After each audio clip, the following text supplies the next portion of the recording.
2024 চনৰ 13 জুন তাৰিখে এখন ৰাজহুৱা সভা অনুষ্ঠিত হৈছিল ইয়াতে তাত সিদ্ধান্ত লোৱা হৈছিল যে বৰ্ষজোৰা কাৰ্যসূচীৰে আমাৰ মহাবিদ্যালয়ৰ হীৰক জয়ন্তী উৎসৱটি পালন কৰা হ'ব সেই উপলক্ষে আমি বিভিন্ন কাৰ্যসূচী গোটেই বছৰটো জুৰি আমি পালন কৰি আহিছোঁ 8 জুলাইত মহাবিদ্যালয় প্ৰতিষ্ঠা দিৱস আছিল 8 জুলাইত 60খন পতাকা উত্তোলনেৰে আৰু শিৱসাগৰীয়া ৰাইজৰ আকুণ্ঠ সহযোগিতাৰে আমি সুন্দৰকৈ আয়োজন কৰিলোঁ আমাৰ আৰম্ভণি উৎসৱটো আৰম্ভণি বৰ্ষটো তাৰ পিছত বিভিন্ন কাৰ্যসূচী আমাৰ লোৱা হ'ল যেনেকৈ 19 অক্টোবৰত শিৱসাগৰ আৰু চৰাইদেউ মণ্ডলৰ অধ্যক্ষ মহাবিদ্যালয়ৰ অধ্যক্ষ পৰিষদৰ দ্বিবাৰ্ষিক অধিৱেশন ইয়াত হৈছিল তাতে দিগন্ত বিশ্ব শৰ্মা ডাঙৰীয়া আহিছিলে তেখেতে ভাৰতীয় জ্ঞান ব্যৱস্থাৰ সমসাময়িক সাৰ্বজনীন প্ৰাসংগিকতা আৰু গুৰুত্বৰ বিষয়ে তেখেতে ভাষণ প্ৰদান কৰিছিলে বিভিন্ন শিৱসাগৰ চৰাইদেউৰ মণ্ডলৰ অধ্যক্ষসকলৰ আৰু আমাৰ শিক্ষক শিক্ষয়িত্ৰীসকলৰ সন্মুখত তাৰপিছত 2 নৱেম্বৰ তাৰিখে সদৌ অসম ভিত্তিত ইয়াত ৰাজ্যিক ভিত্তিত তৰ্ক প্ৰতিযোগিতা অনুষ্ঠিত কৰা হৈছিলে সেই তৰ্ক প্ৰতিযোগিতাত সহযোগিতা আগবঢ়াইছিলে সদৌ শিৱসাগৰ আঞ্চলিক ছাত্ৰ সন্থাই তাত বিষয়টো আছিলে সমাজৰ সামগ্ৰিক পৰিৱৰ্তন অবিহনে নাৰীজনিত অপৰাধ ৰোধ কৰিবলৈ দেশৰ আইনী ব্যৱস্থা অপাৰগ তাত ডিব্ৰুগড় বিশ্ববিদ্যালয়ে শ্ৰেষ্ঠ দলৰ স্থান লাভ কৰিছিলে 11 নৱেম্বৰ তাৰিখে আমাৰ শৈক্ষিক কৰ্মশালা ডিব্ৰুগড় বিশ্ববিদ্যালয়ৰ সহযোগত একাডেমিক ইণ্টাৰফেচ এই অনুষ্ঠানটো আয়োজন কৰা হৈছিল য'ত আপোনাৰ প্ৰফেছৰ নীতা কলিতা বৰুৱা বাইদেউ আৰু প্ৰফেছৰ জ্যোতিপ্ৰসাদ শইকীয়া তেখেতসকলে নতুন শিক্ষানীতি আৰু বহুমুখী পাঠ্যক্ৰম সম্পৰ্কে বক্তব্য আগবঢ়াই আমাৰ কলেজ পৰিয়ালৰ সকলো সদস্যকে তেখেতসকলে ভাষণ প্ৰদান কৰিলে কৰ্মশালাটোত তাৰপিছতে বিদ্যাঞ্জলি বুলি আমাৰ এটা অনুষ্ঠান আমি পাতি আহিছোঁ কেইবাটাও অনুষ্ঠান হৈছে এই বিদ্যাঞ্জলিটো এনেকুৱা যে আমাৰ প্ৰাক্তন যিসকল ছাত্ৰী আছে তেখেতসকলৰ যিখিনি আহিব পৰা যিসকল বিভিন্ন ঠাইত তেখেতসকলে ইতিমধ্যে কৰ্মপটুতা প্ৰদৰ্শন কৰিছে তেখেতসকলে আহি আমাৰ প্ৰাক্তন ছাত্ৰীসকলে আহি বৰ্তমানৰ ছাত্ৰীসকলক এটা বক্তৃতা অনুষ্ঠানৰ যোগেদি অনুপ্ৰাণিত কৰাৰ এইটো অনুষ্ঠান বিদ্যাঞ্জলি অনুষ্ঠান সেয়া অনুষ্ঠিত কৰা হৈ আহিছে তাৰ উপৰিও আমি বিভিন্ন আন্তৰ্জাতিক আৰু নেশ্যনেল ছেমিনাৰ আৰু ৱৰ্কশ্বপ আয়োজন কৰি আহিছোঁ গোটেই বৰ্ষটো ধৰি আৰু এটা ভাল কথা হ'ল কি আন্তঃৰাষ্ট্ৰীয় পৰ্যায়ৰ আপোনাৰ ৰাষ্ট্ৰসংঘ যিটো UN ৰিচোৰ্চ চেণ্টাৰ উত্তৰ পূব ভাৰতৰ UN ৰিচোৰ্চ চেণ্টাৰৰ লগত আমাৰ মহাবিদ্যালয় এখন বুজাবুজি চুক্তি সম্পন্ন হৈছে ডিচেম্বৰ মাহৰ 23 তাৰিখে এইখিনি কাৰ্যসূচী আমি কেইটামান আপোনালোকক মাত্ৰ উল্লেখ কৰিছোঁ তাৰ উপৰিও বিভিন্ন ছাত্ৰীসকলৰ মাজত বিভিন্ন কাৰ্যসূচী পালন কৰি অহা হৈছে আৰু এতিয়া আগন্তুক ফেব্ৰুৱাৰী মাহৰ 9, 10 আৰু 11 তাৰিখে আমাৰ বৰ্ষজোৰা এই কাৰ্যসূচী আমি সামৰণি কৰিবলৈ খুজিছোঁ 9 তাৰিখে প্ৰাক্তন ছাত্ৰী সমাৰোহ আমি ইয়াতে উদযাপন হ'ব সেইদিনাখন পতাকা উত্তোলনৰ পাছতেই স্মৃতি তৰ্পণ কাৰ্যসূচী আছে প্ৰদৰ্শনী আৰু গ্ৰন্থমেলাৰ ইয়াত মুকলি কৰা হ'ব তাৰপিছতে 11 বজাত প্ৰাক্তন ছাত্ৰীসকলে তেওঁলোকৰ সমাৰোহ হ'ব সেই সমাৰোহ সন্ধিয়ালৈকে চলিব সাংস্কৃতিক কাৰ্যসূচীও আছে আমি উৎসাহিত হৈছোঁ বিভিন্ন ঠাইৰ পৰা অসমৰ বা ভাৰতৰ বিভিন্ন ঠাইৰ পৰা প্ৰাক্তন ছাত্ৰীসকলৰ ইয়াত সমাৰোহ হ'ব তেখেতসকলে ইতিমধ্যে আহি ইয়াতে তেওঁলোকৰ অনুশীলন কৰি আছে বিভিন্ন তেওঁলোকৰ গীত নৃত্য মাতেৰে মুখৰিত হৈ আহিব আৰু 9 তাৰিখৰ পিছত 10 তাৰিখে আপোনাৰ আমাৰ এটা বিশেষ কাৰ্যসূচী আছে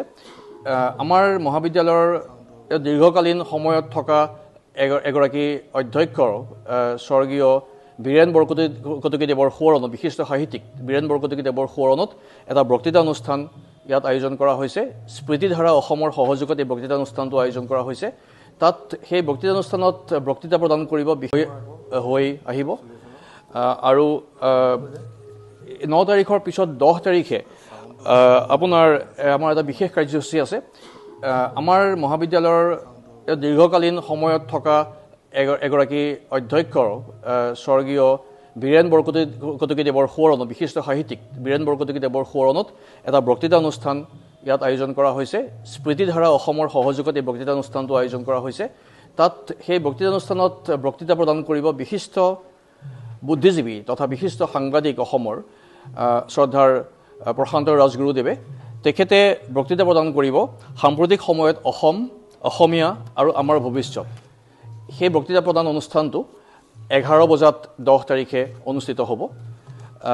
আৰু সেইদিনাখন সন্ধিয়ালৈ সাংস্কৃতিক কাৰ্যসূচী আছে আমাৰ বৰ্তমানৰ ছাত্ৰীসকল আৰু অতিথি শিল্পীৰ দ্বাৰা সেইদিনাখনেই মই এটা কথা ক'বলৈ থাকি গৈছে 2 বজাত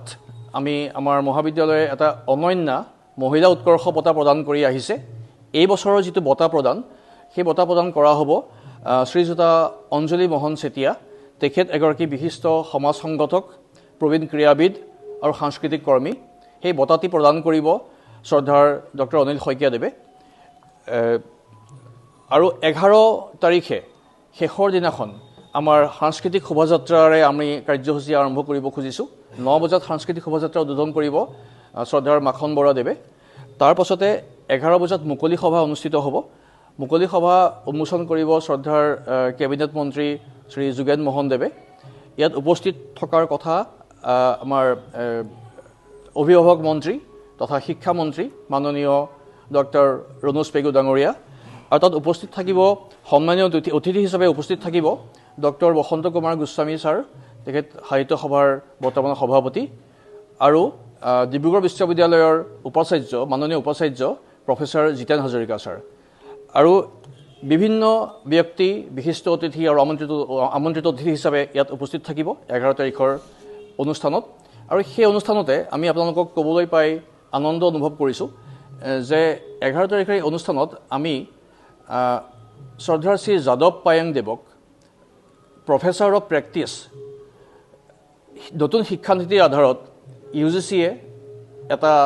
আমাক এটা পদৰ সৃষ্টি কৰিছে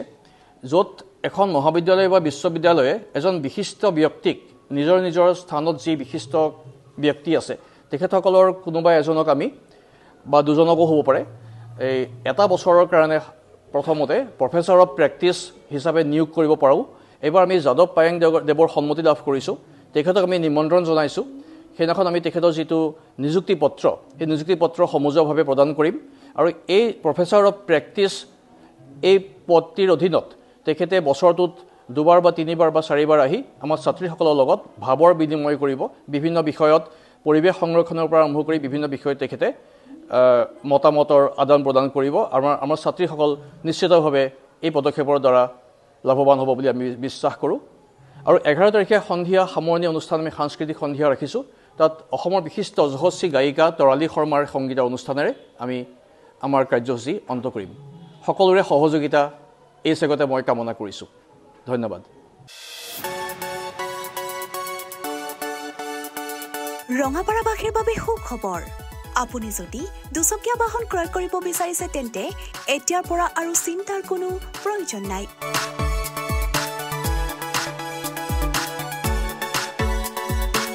আপুনিও আহিব পাৰে DBP associate Bajaj two wheeler ডিলাৰলৈ